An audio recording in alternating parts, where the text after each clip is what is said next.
বাংলাদেশের দ্বিতীয় পৌরসভা হিসেবে পরিচিত নলছিটি পৌরসভায় দীর্ঘদিন ধরে রাস্তাঘাটের বেহাল অবস্থার কারণে চরম দুর্ভোগে পড়েছেন স্থানীয় বাসিন্দারা।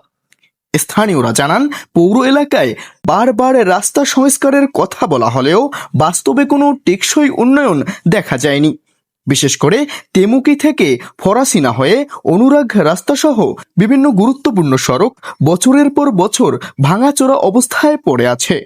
এতে সাধারণ মানুষের চলাচল মারাত্মকভাবে ব্যাহত হচ্ছে।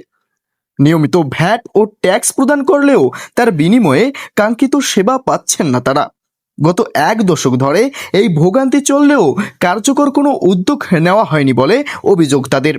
2024-25 অর্থ বছরে তৎকালীন পৌর প্রশাসক নজরুল ইসলাম রাস্তা সংস্কারের জন্য আরসিসি নির্মাণ প্রকল্প গ্রহণ করে ঢাকায় প্রস্তাব পাঠিয়েছিলেন।